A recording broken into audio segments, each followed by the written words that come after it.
பல பேர் செய்யக்கூடிய மிகப்பெரிய தவறு பூஜை ரூமில் என்னன்னு பார்த்தீங்கன்னா, எலுமிச்சை பழத்த கட் பண்ணி வைக்கிறது. நெறைய பேர் வீட்ல எப்படின்னா, எலுமிச்சை பழத்த கட் பண்ணி கொஞ்சம் மஞ்சளு, கொஞ்சம் குங்குமம் அதெல்லாம் தடவி வைப்பாய்ங்க. ஆனா அப்படிலாம் வைக்கலாமான்னா, துளி கூட அப்படி வைக்கக்கூடாது. காரணம் என்ன அப்படின்னா, எலுமிச்சை பழம் முதல்ல எதுக்கு யூஸ் பண்ணுறது அப்படின்னு புரிஞ்சுக்கணும். அது எலுமிச்சை பழம் ஒரு ராஜகனி. அது குறிப்பா நெகட்டிவ் எனர்ஜிய அப்சர்வ் பண்றதுக்கு தான் அத யூஸ் பண்ணும். இப்போ ஒண்ணும் இல்ல. ஒருத்தருக்கு சுத்தி போடணும்.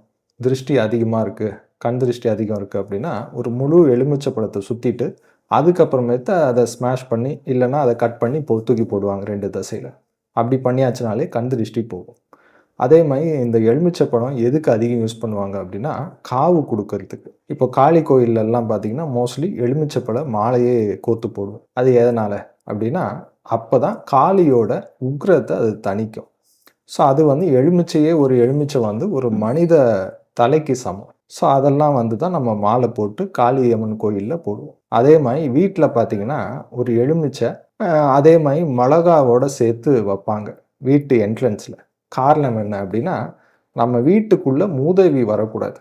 ஏன்னா மூதேவிக்கு பிடிச்சது பார்த்தீங்கன்னா, எலுமிச்சை. ஸோ எலுமிச்சையில இருக்கக்கூடிய அந்த சுவை ரொம்ப பிடிக்கும். புளிப்பு சுவை.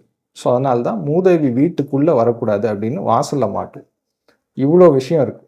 நம்ம அது தெரியாம நெறைய பேர் பண்ற மிகப்பெரிய தவறு, பூஜை அறையில எலுமிச்சை பழம் வைக்கலாம். ஆனா, அது கட் பண்ணவே கூடாது. கட் பண்ணி வைக்கிறது பார்த்தீங்கன்னா, உங்க பூஜை அறைய நீங்களே அசுத்தம் பண்றீங்க. ஸோ அந்த பாசிட்டிவ் எனர்ஜி போய் நெகட்டிவ் எனர்ஜி தான் உங்க பூஜை அறையில அதிகம் வரும்.